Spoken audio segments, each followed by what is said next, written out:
อันนี้เป็นครูของอาบูกับอีพบกับนครหลวงเวียงจันทร์นครไกรสอนพบนครหลวงเวียงจันทร์เป็นยังอยู่ในสุดทีมเนาะในรอบ8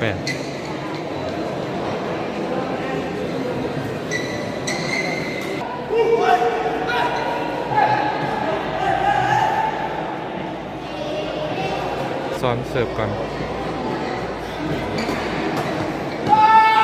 ออก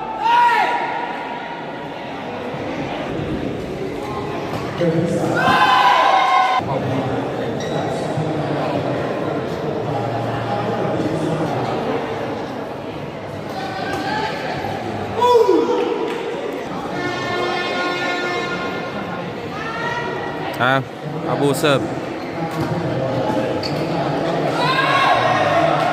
ขณะนี้คะแนน2 เท่า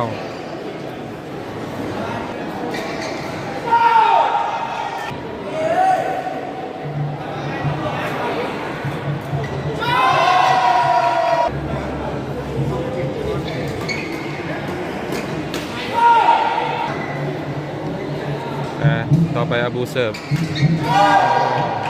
แก๊กดอกในค่อนข้างชัดเนาะเด็กเห็นว่าขณะนี้นครหลวงนำอยู่5-4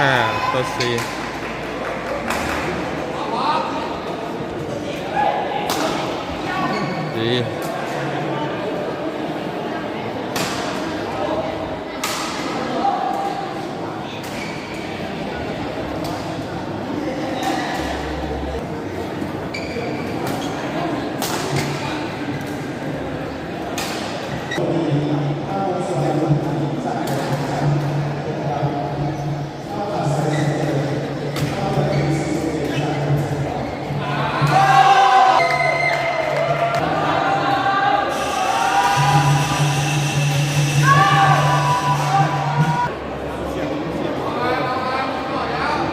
ขณะนี้นครหลวงนำ8-5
ตอนนี้นำห่างเลยเนาะ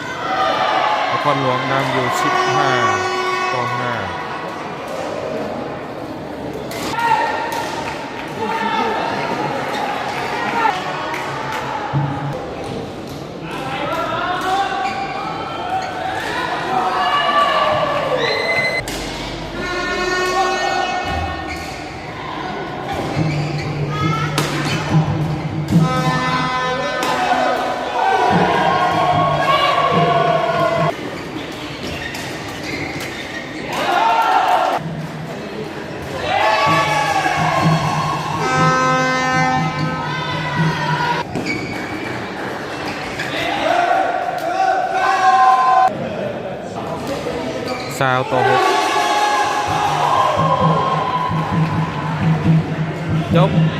ไปเกมที่121-6 แต้ม